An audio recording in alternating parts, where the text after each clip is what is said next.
Saya ingin bertanya, apa perbedaan gibah dengan curhat? Ini pertanyaan yang sangat bagus sekali nih ya. Kadang-kadang tuh orang suka bilang, saya nggak gibah kok, saya cuma lagi curhat aja, gitu ya. Padahal ya gibah-gibah juga gitu. Nah ini yang pastinya sih, kalau ditanya perbedaannya ya, kalau curhat itu kan kamu sedang mengeluhkan keadaan kamu kepada orang lain. Itu curhat ya.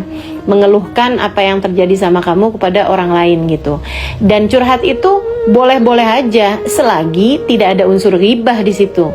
Nah, kalau udah kamu sih curhat sih ya, curhat sama orang lain tapi ngomongin suami kamu, ya itu kamu curhat juga ya, kamu ghibah juga berarti, gitu kan.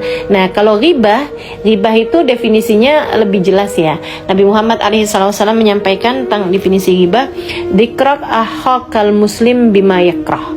Kata Nabi Muhammad, ghibah itu adalah dengan kamu menyebutkan sesuatu tentang seseorang, orang itu adalah orang mukmin, baik mukminah ataupun baik laki-laki ataupun perempuan ya.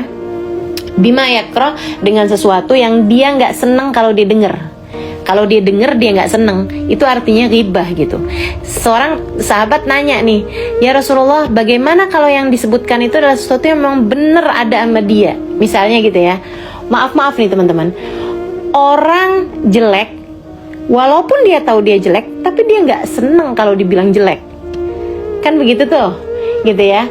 Misalnya nih, mohon maaf nih, ada orang pincang gitu ya. Dia tahu dirinya pincang, tapi kalau disebutin sama orang lain dia pincang, gitu kan, apalagi dengan kata-kata, lihatin tuh, dia pincang tuh, misalnya gitu kan. Nggak senang teman-teman, gitu kan. Nah, yang seperti ini nih, ghibah bukan Rasul. Kalau emang bener ada sama dia gitu. Katanya Nabi Muhammad bilang, yaitu ghibah. Justru itu yang namanya ghibah.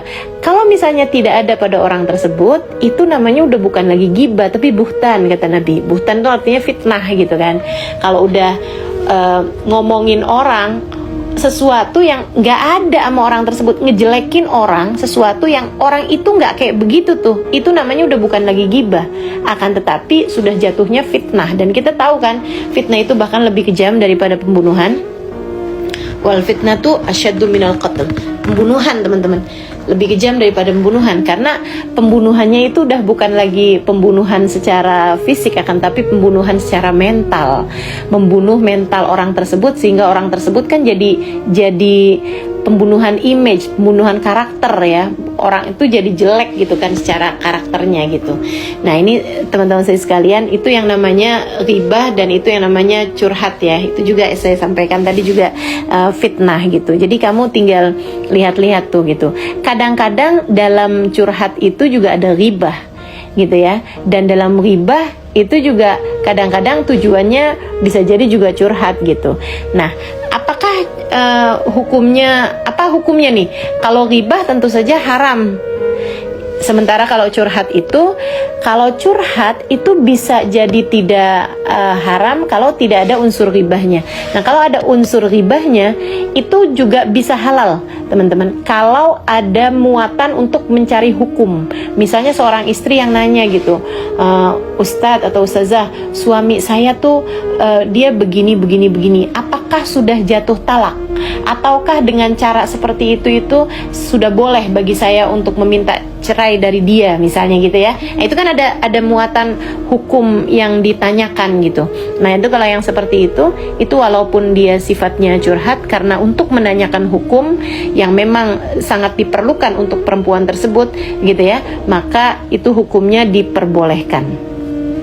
Meskipun lebih bagus lagi kalau dia menanyakannya itu dengan, kalau ada pertanyaan seperti ini dari seseorang, itu hukumnya bagaimana. Jadi tidak harus menyebutkan bahwa itu adalah suami dia gitu. Nah, itu seperti itu ya. Jadi itu perbedaan antara curhat sama ghibah tentu saja. Jadi kadang-kadang dalam curhat itu juga terdapat ghibah ya, dan itu tetap haram gitu kan. Dan ghibah itu juga walaupun tujuannya untuk curhat ya tetap haram juga gitu. Mudah-mudahan Allah Subhanahu wa taala bisa menjaga lisan-lisan kita sehingga menjauh dari semua bentuk dosa-dosa insyaallah. Amin ya rabbal alamin.